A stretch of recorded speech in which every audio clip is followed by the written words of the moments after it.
Analysis paralysis. How many of you have experienced that phenomenon? That's definitely happened to me on numerous occasions. Sometimes there have been so many options in front of me, or so many factors that I'm considering, or different perspectives, what ifs, that I can't seem to get myself together enough to make a decision. In today's video, we're going to talk about analysis paralysis, how it differs from self doubt, why it's important to be able to manage as a leader, what's happening in the brain, and what strategies can you implement to try to manage analysis paralysis.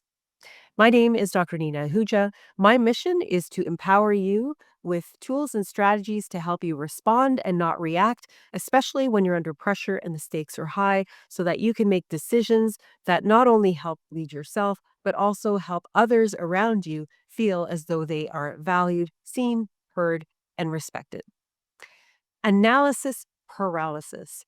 It is a paradox. And the reason I say that is when you look at the nature of it, it's one of those things that is a response mediated by the brain in unexpected ways.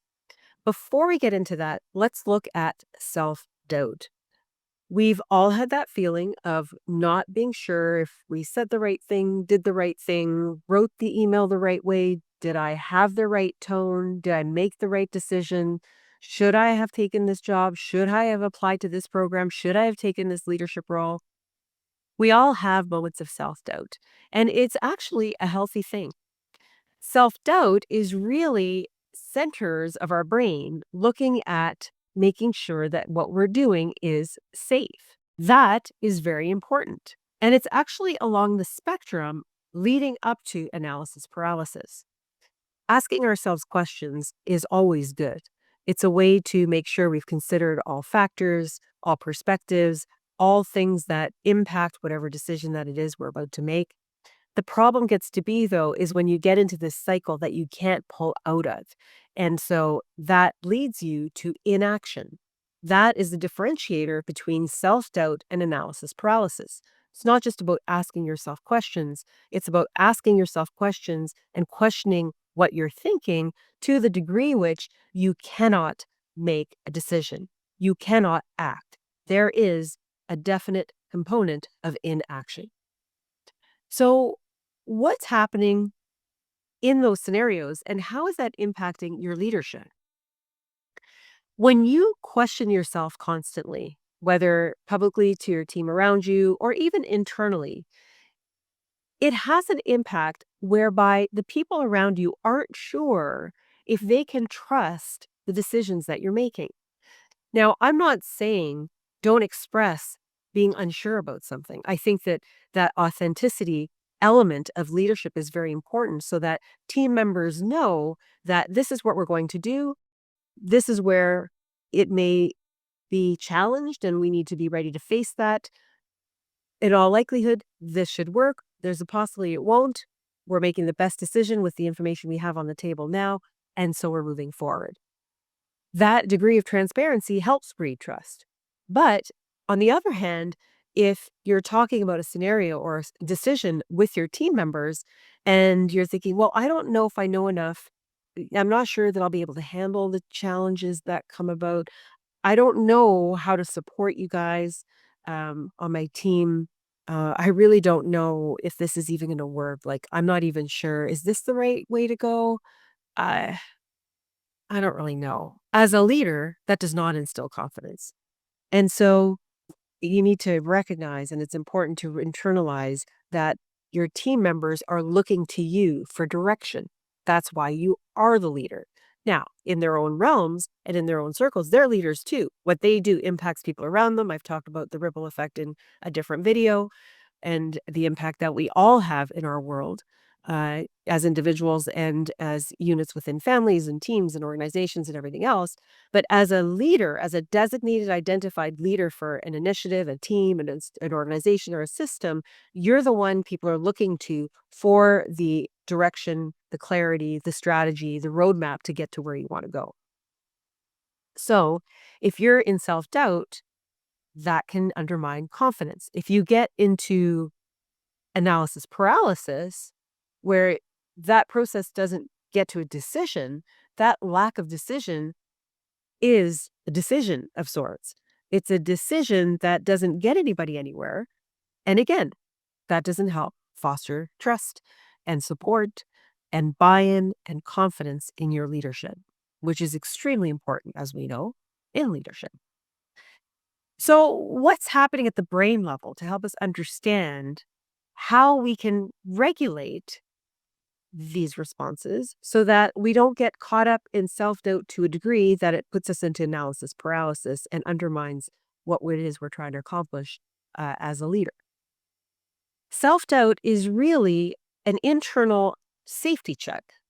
There is the part of the brain called the insula, which is part of that higher order brain that I talk about. That's the area where we think, logic, reason, regulate. It's that active intellectual part of the brain. The insula is in that part. What it does is it receives what our body is feeling, and then it uses that information and sends it to different parts of our brain, depending on whether there's threat being detected or not. In the instance where threat is being detected or there's some sort of misalignment, like, I don't think I said the right thing, the insula will send a message to the midbrain, to that area, which is responsible for processing emotions and has our emotional memories.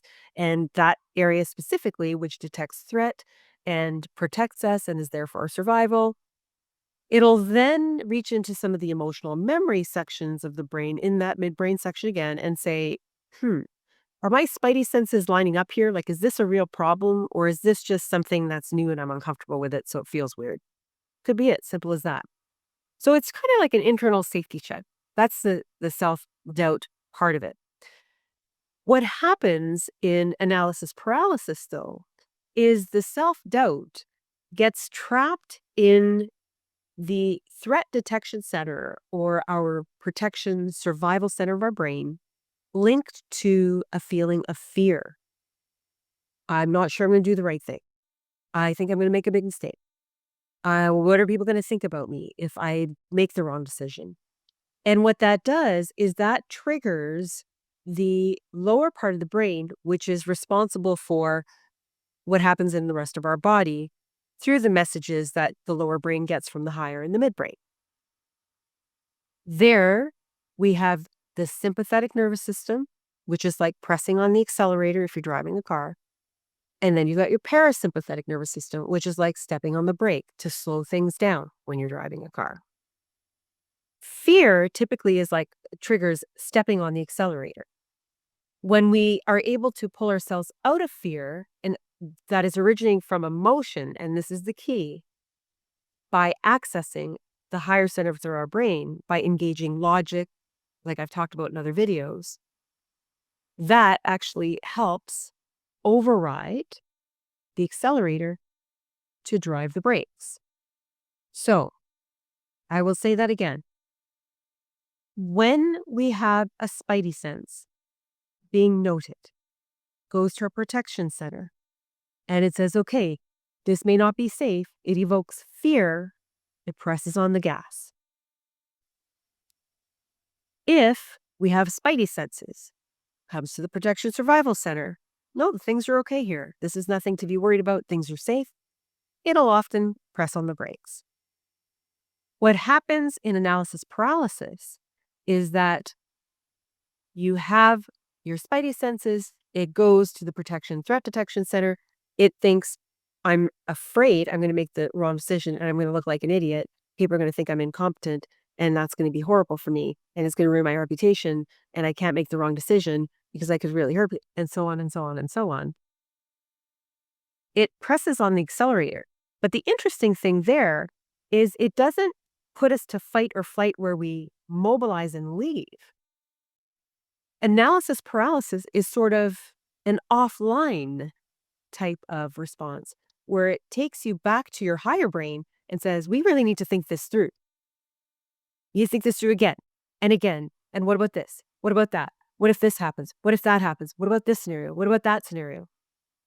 It's kind of a offline reroute for the accelerator where it doesn't necessarily get you to mobilize physically, although you still may have the increased heart rate and whatnot, but it also triggers your higher brain to think. And that's when we get into this overthinking loop. And then when you get into an overthinking loop, you can't pause enough to be able to stop, look at things, gain clarity, and make a decision. That's the problem with analysis paralysis, again, is the inaction. How do we come out of this? How do we pull ourselves out of this? So we know the accelerator is being pressed. We want to have the brakes being pressed. We want the things to slow down. We've talked about a few strategies before, taking in a deep breath, holding for 4, exhaling slowly for 4 to 6, holding for 4, doing the circular box breathing, as it's referred to, where taking a deep breath in engages that part of your system that's pressing on the accelerator. You hold at the top. It helps release the accelerator. You exhale slowly. It starts to put on the brakes. You hold again, and it just carries on through the cycle where you're able to slow down more and more and more. So that's one method, which again, we've talked about before, reiterating it here, works well in all sorts of scenarios like this when you're feeling heightened. The second thing you can do is to hum. Mm. You will find, and you can hum at various frequencies, whichever feels good to you, you'll find that there's a frequency that feels really good and calming. And what that's doing is there's a nerve called the vagus nerve that crosses past your throat. And when you hum, it actually gets triggered through the vibration of your voice. The vagus nerve, where we talk about the accelerator being your system, getting heightened and mobilizing, the brakes being your system slowing down, the vagus nerve is like the brake pedal. So that when you hum, you're engaging the brake pedal, which is then going to press on the brakes to slow things down. So box breathing, as we talked about before, humming to trigger your vagus nerve. That's just one method of doing that. The third thing is to basically cut down your number of options. Just look at the scenario and say, I'm giving myself 3 options, or I'm giving myself 10 minutes to do this. Set a boundary so that you're forced to make a decision. That is more of an intellectual response, which you would do after you've slowed down your system enough that you can actually look and say, what are 3 options here that I'm willing to consider? How much time am I going to give myself? So that's another method. Then, of course, it comes to the 3 R's as your fourth approach. The 3 R's, reflect, reframe, respond, is a way to stop, pause, reflect, recognize that you're spinning, that you're not doing anything productive at the moment, reframe the situation such that this isn't about being fearful of making the wrong decision. It's about identifying what's most important that shifts away from the fear-based thinking into a higher order, upper brain or higher brain mode of thinking, and then responding with the best information that you have, recognizing that that's exactly what you're doing. You're responding with the best information that you have. And so you also need to give yourself grace and compassion. Those are 4 ways that you can use to help calm your system down enough so that that paradoxical response of making your higher brain go overactive as opposed to the emotional brain triggering fear and then going to higher brain to calm you down. Those 4 methods are effective in slowing down the overthinking pattern that happens when we go into self-doubt that continues on in a circle rooted in fear that you can't break yourself out of. That will help you make the decision, communicate clearly that you've made this decision with the best information that you have. That, in turn, will instill trust by your team that you are thinking about various options and you have thoughtfully thought through the decision that you're coming to. And then that will also engage buy in the more clarity you have and the more you're able to support your team, recognizing that it's not about making mistakes. It's about doing the best you can in that moment and learning from things if they happen to not go the way that you had hoped. And if they go the way you hoped, fantastic. There are lessons to be learned there as well. Hopefully, that was an interesting exploration of the paradox of analysis paralysis. If you have any comments, questions, thoughts, please put them in the comments below the video. If you enjoyed this, like, subscribe. That tells the platform that this is quality content. I look forward to the next video. I will be talking about imposter syndrome in an upcoming video very soon. And thank you again for taking the time to spend with me today.